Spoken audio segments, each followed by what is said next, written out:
ஸ்தோத்திரம் இன்னும் தேவனை எதை கொண்டு தேவனை இன்னும் பிரியப்படுத்த வேண்டும், பிரியப்படுத்த முடியும் என்கிற அந்த கான்செப்டோடு வாழ வேண்டும். ஆமென் சொல்லுங்களேன். அப்ப பரிசுத்த ஆவியினுடைய இதயத்தை காயப்படுத்தாதபடிக்கு பரிசுத்த ஆவியின் இதயத்தை சந்தோஷப்படுத்துவதாக வாழ வேண்டும். அப்ப உலகத்திலும் உலகத்துக்குரியதிலும் அன்பு கூறாதிருங்கள்.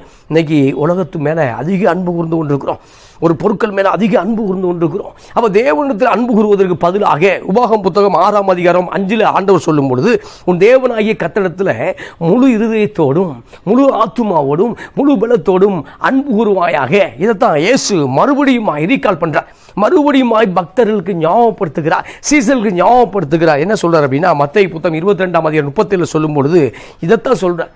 இதை பண்ணா போதும், முழு இதயத்தோடு உன் தேவனிடத்தில் அன்பு கூறுவாயா. இதுதான் பெரிய கட்டளை, இதுதான் பெரிய காரியம் என்று ஆண்டவர் சொன்னதை பார்க்கிறோம். இந்த நாளில் உலகத்தோடு நாம் வாழக்கூடாது சகோதரா, உலகத்தோடு இணைக்கப்படக்கூடாது சகோதரா. அப்போ உலகம் வேறு விதமாக சிந்திக்கிறது.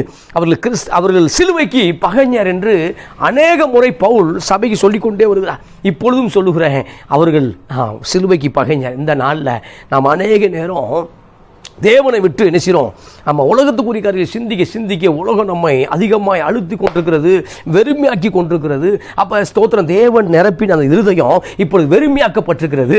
ஆமென் சொல்லுங்களேன். அப்போ உலக ஆசீர்வாதங்கள் ஸ்தோத்திரம் அது அவசியம்தான்.